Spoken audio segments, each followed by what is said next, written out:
So in today's video we'll be discussing about how do you reach Tawang in Arunachal Pradesh from Guwahati in Assam. So there are essentially around 4 or 5 ways that you can reach Tawang from Guwahati in Assam. But there are three main pillars, rather I would say, of how to get there.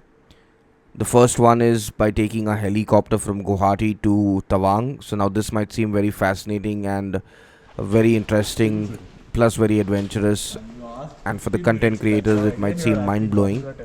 But the grim reality about taking a helicopter is that there's a 90-10 possibility that it won't take off. 90% it won't, 10% it might. The booking is done from Guwahati airport and there's a counter for the helicopter service. It's not very costly, but the probability of it taking off is very remote. So if you're someone who has plenty of time and can wait on cancellations of the helicopter, then you can ideally book it. And you have to keep in mind that the ideal time for you to book the helicopter is during, I would say, the month of November, December maybe at the earliest, because the other months it can rain or it can be extremely windy, and for that reason it can get cancelled. So the best months personally would be maybe start of November till 10th of December. That's the ideal time. Summer months very unlikely because it's going to be raining in Assam and windy in Assam with pre-monsoon showers, so it's unlikely that the helicopter will take off. Personally, in all these years, in over nearly 10 years of traveling to Tawang, and from all the locals that I've interacted with, I do not know anybody who has really managed to take the helicopter both ways. Some people have done it one way, either from Tawang to Guwahati or from Guwahati to Tawang, but I have never encountered anybody who has taken it both ways and been successful on a tourist travel trip, that is. Now the next option is to the train, which is again, it's not that the railways are completely connected all the way to Tawang. The nearest railway station is Teespur, so you'll have to take a train from either Guwahati or from wherever you're traveling to Teespur, and from there then you'll have to take the roadway. So these are the two pillars of getting there. The third pillar is I would say the most sensible way of getting there, that is by road, and the road journey to Tawang can be broken down into 3 to 4 parts. The first one is by hiring a taxi. So now when you hire a taxi, there are 2 or 3 options in that also. You can hire a sedan, which is usually a Swift Desire, or you can go for a SUV, which can be a Sumo, it can be an Ertiga, it can be a Innova. It depends entirely on what budget you have in mind and the number of people that are traveling with you.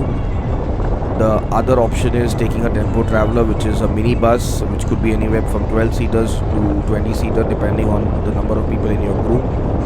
So now the option of hiring a private vehicle is the best for someone who's traveling in a group and you already have a group of people. And I would say the more the number of people, the cheaper the trip will get. But at the end of the day, the journey is going to be the same. It's not like by hiring a private vehicle, you're cutting off on any part of the journey or you can take a shortcut.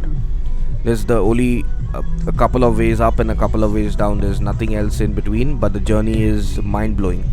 So now if you're someone who has a group of people who to tag along with you on your Tawang trip and you're planning on hiring a taxi, remember that the rates keep fluctuating, so do not expect it to be constant. And honestly speaking, in winters it's going to be costly. In summers it's also going to be costly. The only time it might be a little bit affordable is maybe in the month of August, September, October, towards the fag end of the monsoon.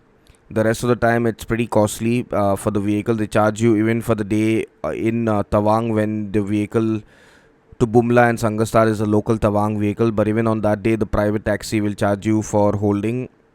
Now remember, a private sedan will cost you anywhere between 4 to 5,000 per day depending on the number of days. If you're going to be doing a short trip of 6 days, it's going to be anywhere between 4.5 to 5,000 or maybe even 5,500.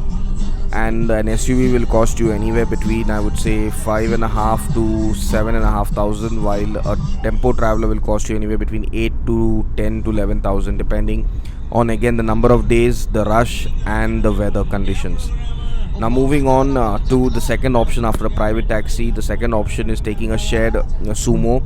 These shared sumos leave from 2 places. One is Tawang and the other one is leave from either Guwahati or from Teespur. Now both these vehicles from Teespur and Guwahati do the journey to Tawang in one day, and one day would be, I would say, 16 hours. So from Guwahati it takes around 16 to 18 hours. From Tezpur it will take you anywhere between 10 to 12 hours, depending again on the road condition and the number of stops the vehicle makes. Now these vehicles from Guwahati, the shared sumo will cost you anywhere between 1000 to 1200 rupees per seat. But remember, the shared sumo takes 11 people in the vehicle. That is one driver plus 10 passengers. So there are 2 next to the driver, 4 in the middle row and 4 at the back row. So by default, if you're taking the shared sumo, make sure that you're getting either next to the driver or you're getting a seat in the middle row. This is ideal for anyone who's looking to get to Tawang in the morning, because these vehicles leave early in the morning at around 5 o'clock and they reach Tawang by around 7-8 in the evening.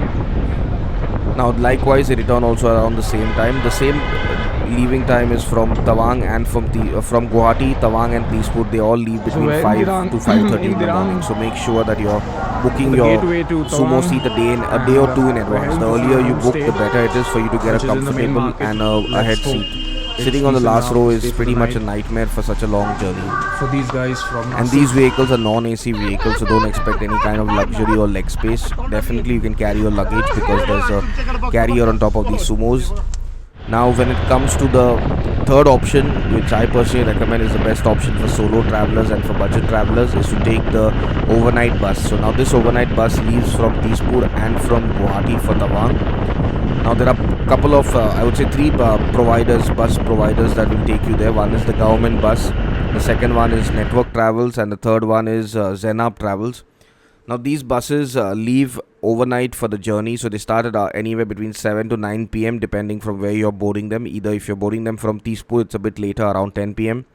But if you're taking it from ISBT Guwahati, the bus is around 7 to 8 p.m. from ISBT Guwahati. You can book the tickets online or from any of the network or Zenab counters in Guwahati or anywhere in the northeast. Remember that the buses there are 2 options. One is the bus is to Bomdila leaves in the evening, while the bus to Tawang leaves in the morning at around 11-12, and then it does the whole journey and you reach the next day by 4-5 a.m. to Tawang. So now depending on how you want to go, if you want to break your journey in Bomdila, you can take the evening bus from Guwahati or the night bus from Tezpur. If you're looking to go all the way straight to Tawang, then you have to take the bus at 11 o'clock or 12 o'clock in the afternoon and go straight away, do a 18-hour journey and reach Tawang the next day in the morning by 5-6 o'clock in the morning. Now these buses are extremely comfortable. They are non-AC buses, but they are semi-luxury. I would not say they're Volvos, but they're semi-luxury buses. They're comfortable buses. You even have a charging port in these buses, so it's pretty easy to charge your phone and stay connected. These buses are usually taken by the local people and also by the army personnel who are traveling in and out of Tawang region, who are frequently using the buses. Now the other option of traveling to Tawang, if you're self-driving, you can do that, but just remember that when you're self-driving, you need to know the road routing very well, and along with that you also need to have a spare backup driver with you so that the journey is comfortable. Other than this, when you're traveling to Tawang, regardless of which mode of transport you're taking and how you're planning on going to Tawang, you need to do an ILP. An ILP stands for Inner Line Permit, and this can be done online through the government website. It costs rupees 500 per person and it's valid for a couple of weeks. Now remember, this ILP has to be done. It's mandatory because there's going to be checking along the way. Even before you board the bus conductor or the driver will ask you for the permit so that they do not have a headache along the way. Now other than these 3 options, my personal recommendation is, depending on the number of travelers and the budget that you have in mind, you can pick from any of these 3 options. Now if you're someone who's looking for a trip to Tawang and are clueless about how to go about it, we do have trips to Tawang. You can click on the link in our description, go to our website and tap on whichever trip suits your preference. We have road trips, we have trips which are via the bus, and we have trips which are with the shared vehicle. So it depends entirely on what your budget is and what kind of experience you're looking for. You can click on the link, go onto our website, read the details and directly book from our website, or WhatsApp our team from our website, and they'll be more than happy to help you with our trip bookings. If you are looking for just information related to Tawang and you're not yet completely I would say satisfied with what is already been explained in this video, you can leave a comment in this comment section and we'd be more than happy to help you on the comment section on YouTube. So now till our next video about Tawang, stay safe, stay happy and stay blessed.